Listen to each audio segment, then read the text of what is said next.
અરે આય જીવતી તારી જ વાટ જોતી હતી. મેં કીધું જીવતીને ફોન કર્યો ને જીવતી કાંઈ હજી આવી નહીં. ઠેક વટાણા ફોલવાને લઈને આવી એમ ને. આ સારું થયું. હવે હું તને શું કહું, મેં એટલે જ તને બોલાવી છે. હમણાં જોયું ને કેવ્યું કીટી પાર્ટીયું કરવા હળ્યું છે હે આપણી શેરીવાળીયું બધ્યું. એમ નહીં, ઘડીક થાય તા કીટા થઈને બેઠ્યું હોય ને ઘડીક પાછી કીટીયું પાર્ટીયું કરે. એ તો બધું ઠીક, છોકરાઓને કાળા તડકાન્યું 4 વાગ્યાનું રોવરાવીને તપ આવતી લઈ જઈએ. પાછું કીટી પાર્ટીયું કરે એટલે નવા લુગડા લેવા જાય. એમ નહીં, એવા પૈસાના પાણી કરવાની ક્યાં જરૂર હોય. અને એ પાછું ગોઠણ સુધીના ટૂંકા લુગડા. और अभी तो रुको, અને પાછું ટૂંકા લુગડા તો ઠીક, પાછું જોડાનું ને વાવણિયાનું પાછું મેસિંગ કરે. એમ નહીં, આપણી જિંદગીમાં આપણે કોઈ દી ઘાઘરાનું પોલકાનું મેસિંગ કર્યું તું હે? આપણે આપણી જિંદગીમાં કાળી મજૂરી જ કરી હે. સવારમાં 4 વાગ્યામાં વાડીએ વહી જત્યું, ઘરથી ખેતર ને ખેતરથી ઘર. આપણે કોઈ દી કાંઈ સારું ખાવાનું ભાડ્યું છે?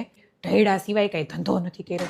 મારા હાહરા નાખો તને ખબર હતી ને કોઈ દી લાશ કાઢ્યા વગર ન રહેતું હે. અને તો બધું ઠીક, કીટી પાર્ટીઓના નામે નકરો પત્તો ટીસવા જાય છે. બોલો, એમને આપણે મહેનત કરીને ખોયડા ઊભા કર્યા હે. ઊભી રહેતું જો મુન્યા અહીંયા હાલ તમારો દીકરો. તું તાર મમ્મી ભેગો કીટી પાર્ટી કરવા ગયો તો ને, ત્યાં શું કર્યું, શું ખાધું? બા આઈસ્ક્રીમ ખાધું, નાસ્તો કર્યો, હા, પછી ધુરંધર મૂવી જોવા ગયા.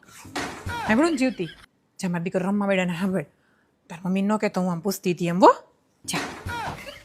એમ નહીં, આપણે સત્સંગ કરતી હોય, આપણી ભેગી બેહીને સત્સંગ કરતી હોય તો કીટી પાર્ટીઓ કરે એમ કરતા 5